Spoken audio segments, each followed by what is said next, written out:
Jangan lupa tonton, subscribe, like, and share.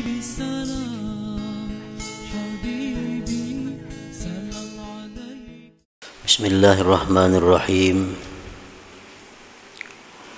Alhamdulillahilladzi amarana bil muhasabati wal muraqabah wa mujalasati ahli safwati wal musyahadah. Ashhadu an la ilaha illallah wahdahu la syarika lah wa ashhadu anna sayyidana Muhammadan abduhu wa rasuluhu ila kafatil ummah. Allahumma salli wa sallim wa barik ala sayyidina wa maulana Muhammadin nabiyyir rahmah wa ala alihi wa ashabihi wa dzurriyyatihi wa atba'ihi ila yaumil haqqah, amma ba'd.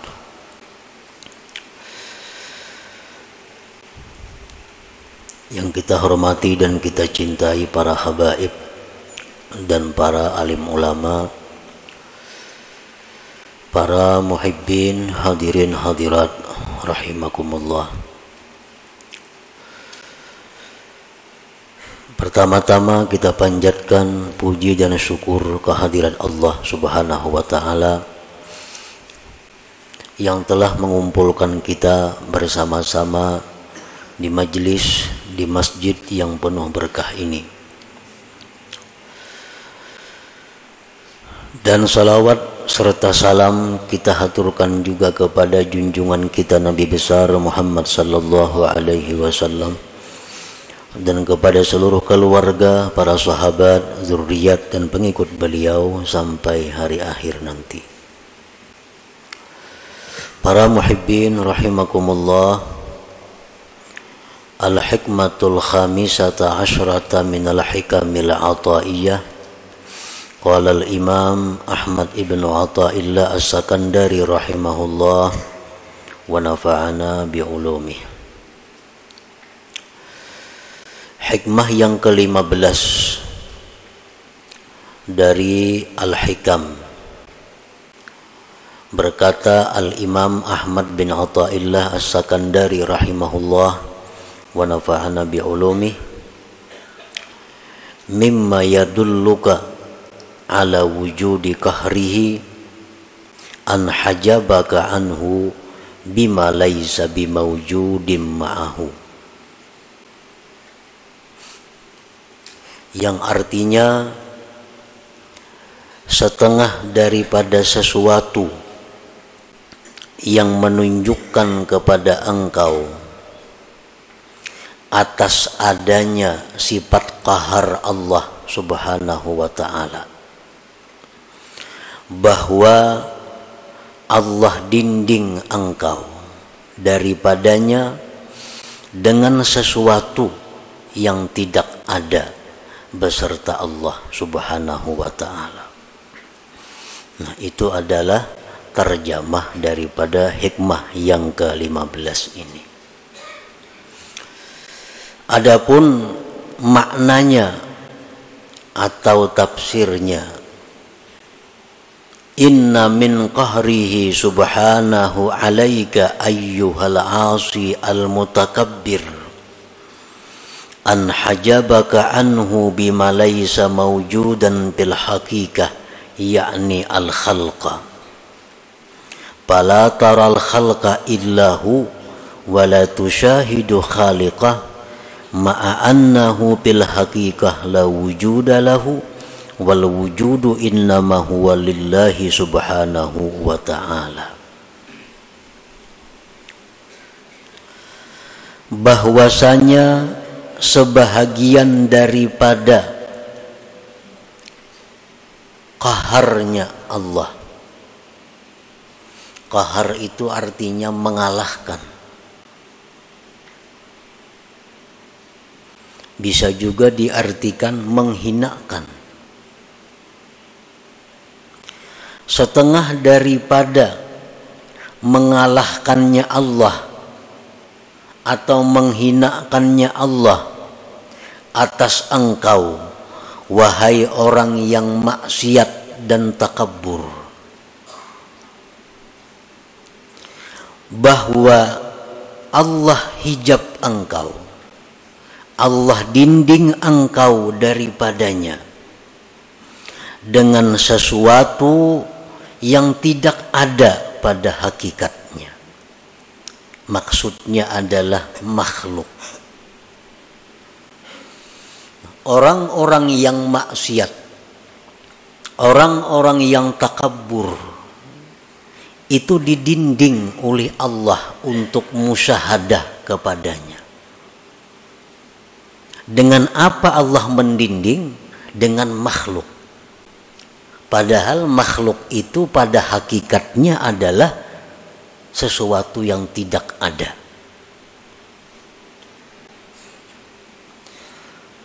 Nah, orang yang maksiat, orang yang sombong, pala taral khalqa, maka engkau tidak melihat akan makhluk, wahai orang yang maksiat. Engkau tidak melihat makhluk itu, melainkan makhluk semata. Engkau tidak bisa memandang, engkau tidak bisa menyaksikan, wahai orang maksiat, akan penciptanya makhluk itu. Padahal makhluk itu pada hakikatnya tidak ada, dan wujud itu ada hanya saja untuk Allah Subhanahu wa ta'ala.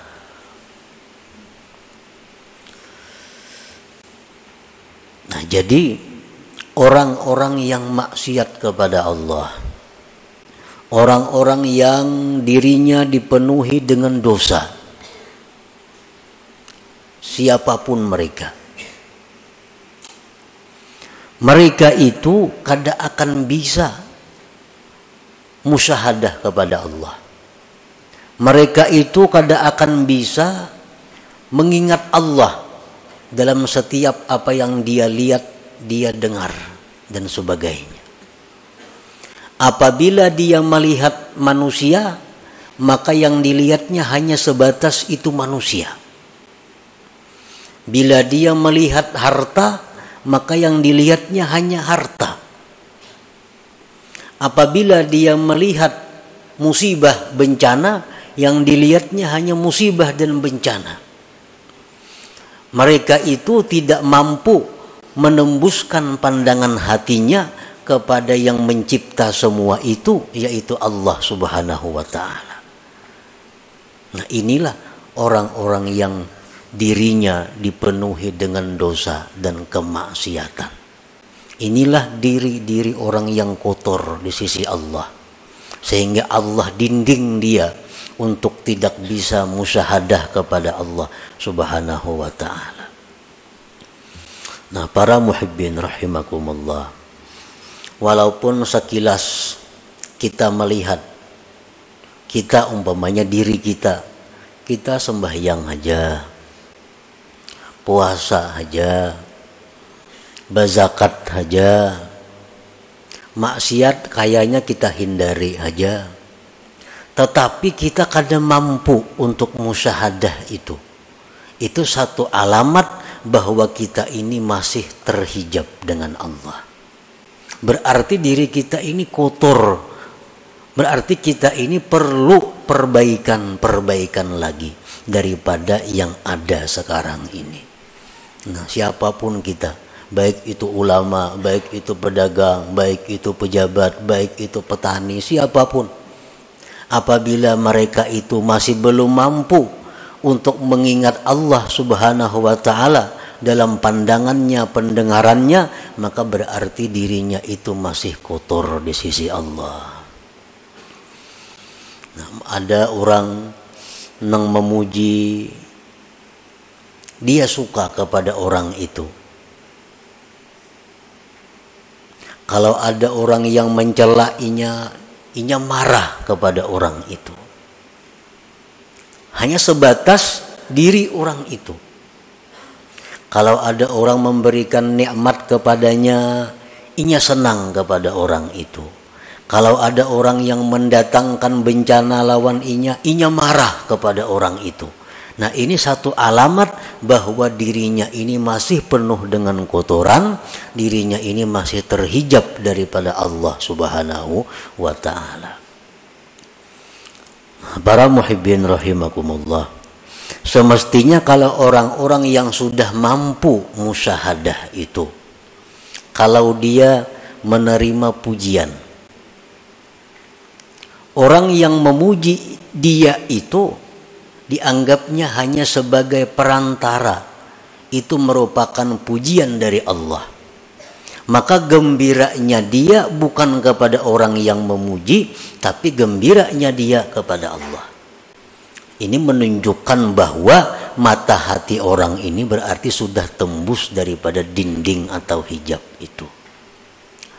Nah, kalau ada orang yang mencaci maki dia, kalau ada orang yang mengganggu dia, dia tidak akan marah, tidak akan dendam kepada si makhluk ini. Dia anggap itu adalah merupakan teguran dari Allah. Teguran dari Allah.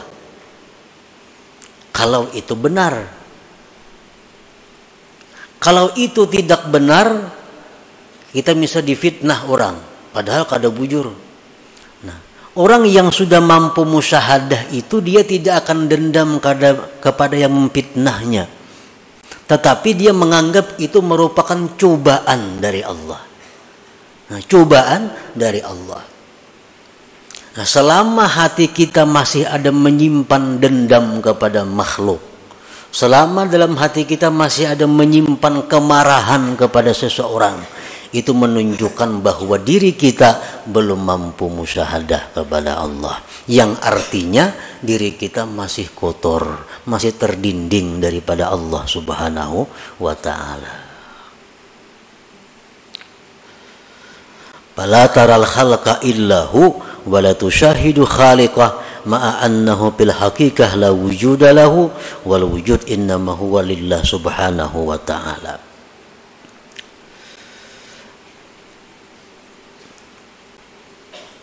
Fallahul wahidul qahhar yaj'alu ma la syai'a hijaban bainaka wa bainah. Allah yang Maha Esa, Allah yang Maha mengalahkan siapapun. Dia menjadikan sesuatu yang tidak ada sebagai dinding antara engkau dan Allah. Kan makhluk ini sebenarnya kada ada, hanya diciptakan Allah. Nah, nang diciptakan Allah ini diulah Tuhan dinding, diulah Tuhan hijab. Sehingga orang-orang yang ahli maksiat ini, yang banyak dosa ini, pandangannya hanya kepada hijab itu.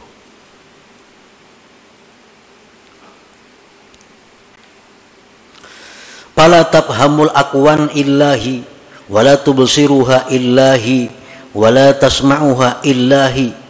Maka engkau wahai orang yang maksiat, wahai orang yang banyak dosa, engkau tidak akan paham ini alam semesta, melainkan hanya sebatas alam semesta.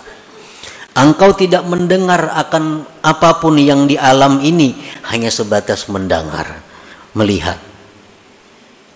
Wala tubsiruha illahi, dan engkau tidak melihat itu alam, melainkan hanya sekedar melihat itu alam. Wala tasma'uha illahi, dan engkau tidak mendengar itu alam semesta, melainkan alam semesta itu. Mendengar suara nang merdu, mendengar suara burung, mendengar suara manusia. Suara itu orang bang nang didengarnya. Mata hatinya kada bisa menyampaikan bahwa suara seseorang nang indah itu, sesuara makhluk yang indah itu merupakan keindahan daripada Allah Subhanahu wa ta'ala. Wa huwal ma'ni biqaulihi ta'ala, itulah yang dimaksud dengan firman Tuhan, walaqad zara'na li jahannama katsiran minal jinni wal ins lahum qulubun la yafqahuna biha wa lahum a'yunun la yubsiruna biha wa lahum adhanun la yasma'una biha ulaika kal an'am bal hum adall. Al-A'raf 179. Sungguh kami jadikan neraka jahanam itu kebanyakan daripada jin dan manusia. Mereka itu mempunyai hati, tapi mereka tidak mengerti dengannya. Mereka punya mata, tapi tidak melihat dengannya. Mereka punya telinga, tapi kadang mendengar dengannya. Mereka itu seperti binatang, bahkan lebih sesat daripada binatang. Nah, ini artinya kalau kita hanya sebatas kepada makhluk. Ada orang memberi kita sesuatu, hadiah, memberi kita apa, kita suka kawan orang itu, kita puji orang-orang itu habis-habisan, kita sembah orang itu, kita takutan kalau diputusnya hubungan. Ini karena pandangan kita bahwa si fulan ini yang memberi kita. Adanya berbuat maksiat, kita kadang-kadang menegur, karena kata diberinya lagi aku. Nah, kenapa? Karena kita memandang bahwa yang memberi ini adalah inya. Disitulah timbulnya mudahana.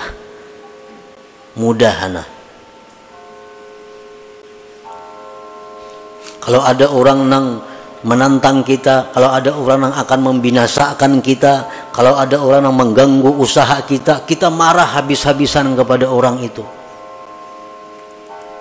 Kada sampai hatinya bahwa sesuatu itu adalah dari Allah Subhanahu wa ta'ala. Nah, akibat apa? Akibat banyak mempunyai dosa tadi, sehingga didinding oleh Allah.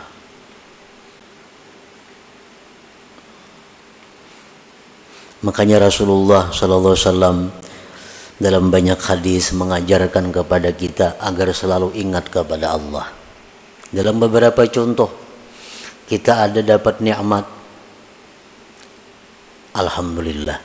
Disuruh kita mengucap alhamdulillah supaya kita ingat bahwa nikmat ini adalah pemberian Allah. Kita dapat musibah, disuruh kita mengucap innalillah wa inna ilaihi raji'un. Melihat sesuatu yang menakjubkan, subhanallah, maha suci Allah. Melihat ini bacaannya. Nah, itu pelajaran untuk musyahadah sebenarnya, agar kita bisa ingat kepada Allah dalam apa yang kita lihat dan kita dengar ini. Al-ma'asi kulluha sababun lihadzal hijab walakinnal kibra wal isti'zaza aqwa sababih. Maksiat itu seluruhnya merupakan sebab ini terdinding kita. Kenapa kita lupa Allah? Kenapa kita banyak kada ingat lawan Allah? Sebabnya kebanyakan maksiat. Tetapi yang namanya kesombongan, yang namanya merasa mulia, itu paling kuat sebab. Maksiat ini semuaan menjadikan dinding di hati kita untuk ingat kepada Allah. Tapi kalau maksiat itu bentuknya kesombongan, maksiat itu bentuknya merasa mulia, itu lebih tebal dindingnya.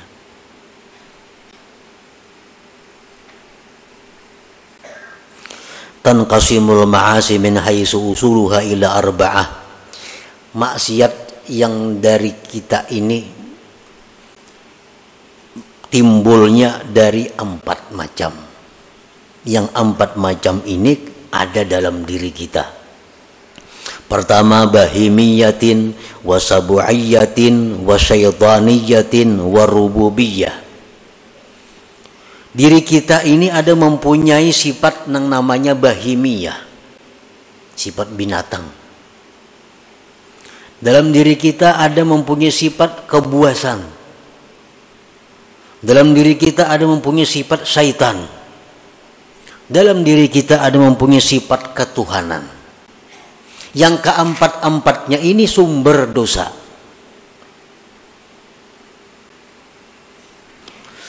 Palbahimiyah, kalau sifat kebinatangan itu yang menunjuk dari diri kita, dosa yang kita lakukan apa? Al-hirsu ala qada'i syahwatil batni wal farji wa min yatasa'abuz zina was-sarikah wa jam'ul haram. Kalau sifat kebinatangan yang menguasai diri kita, maka pikiran kita hanya untuk nyaman, syahwat dan perut. Orang yang pikirannya hanya untuk meluluskan nafsu syahwatnya, itu orang nang dikuasai sifat kebinatangan.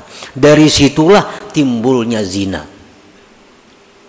Dari situlah timbulnya mencuri milik orang. Dari situlah timbulnya makan harta yatim. Dari situlah timbulnya riba.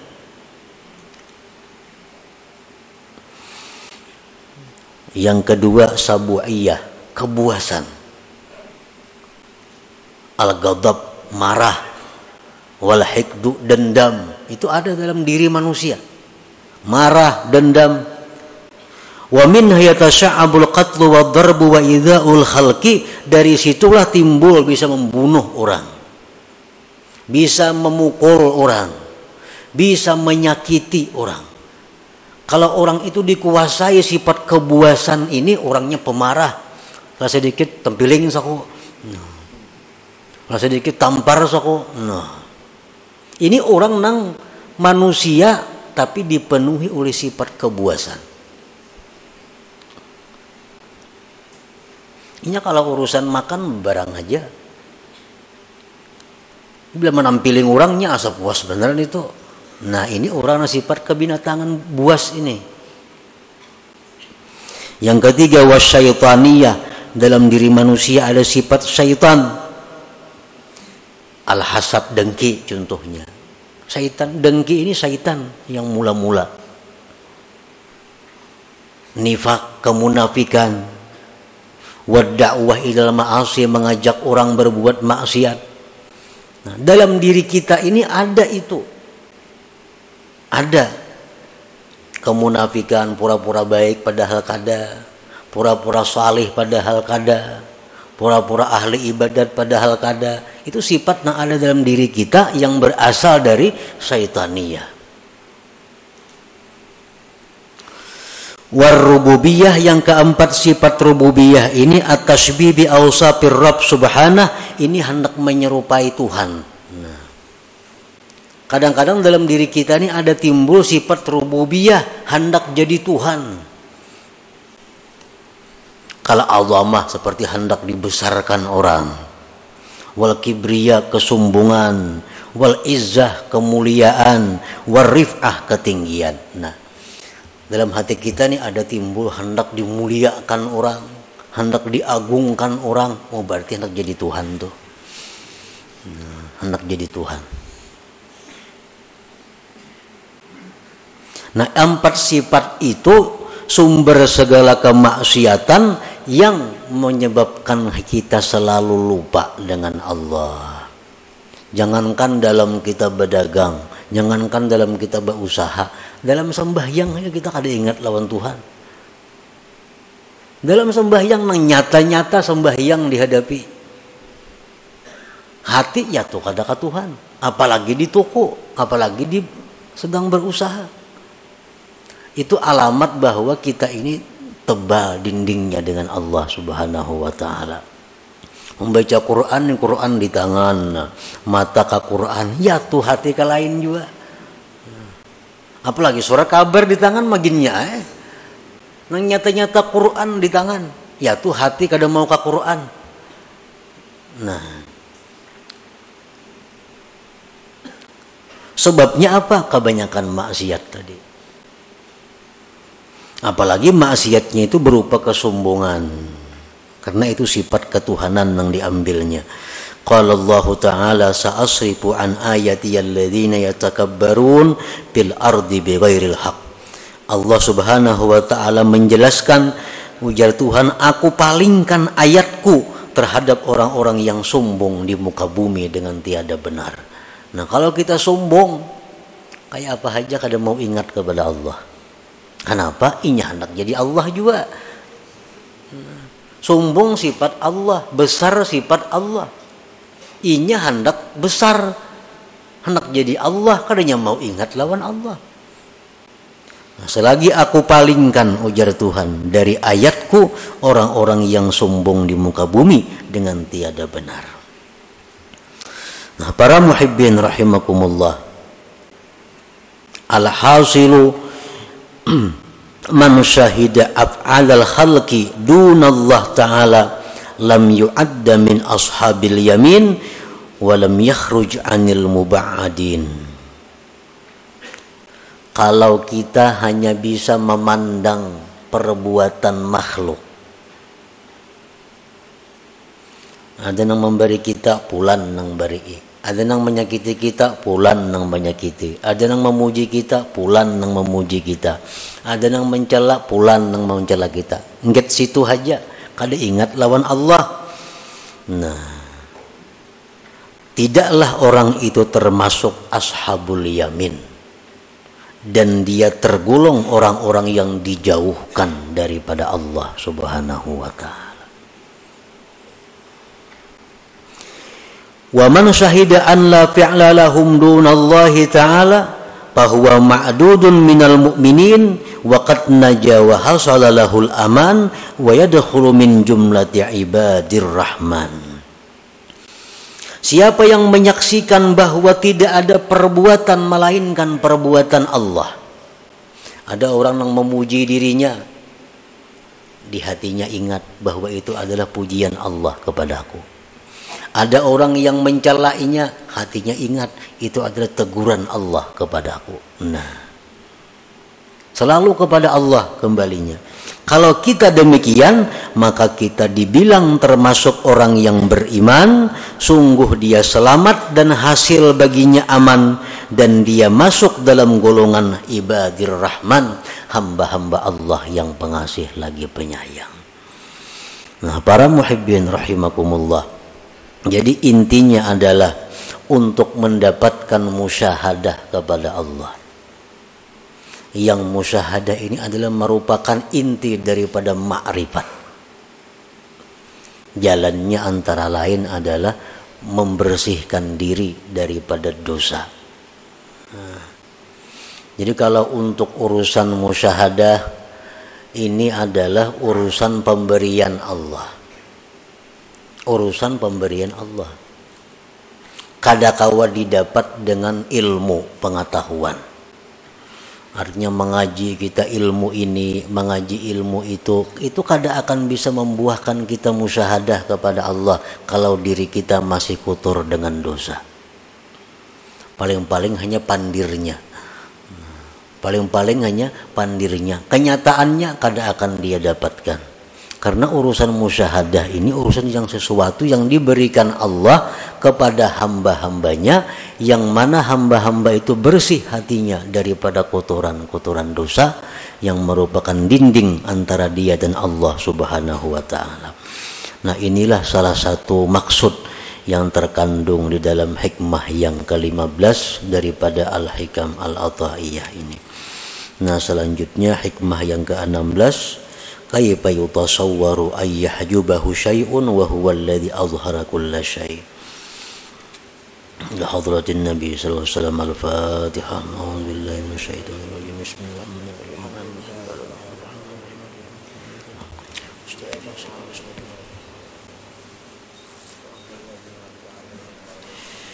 Ya Allah biha, ya Allah biha, ya Allah bi husnil khatimah.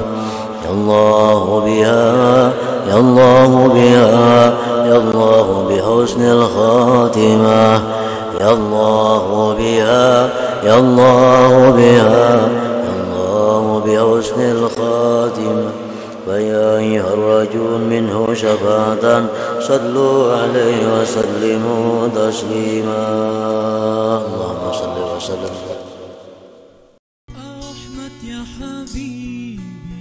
Jangan lupa tonton, subscribe, like, and share.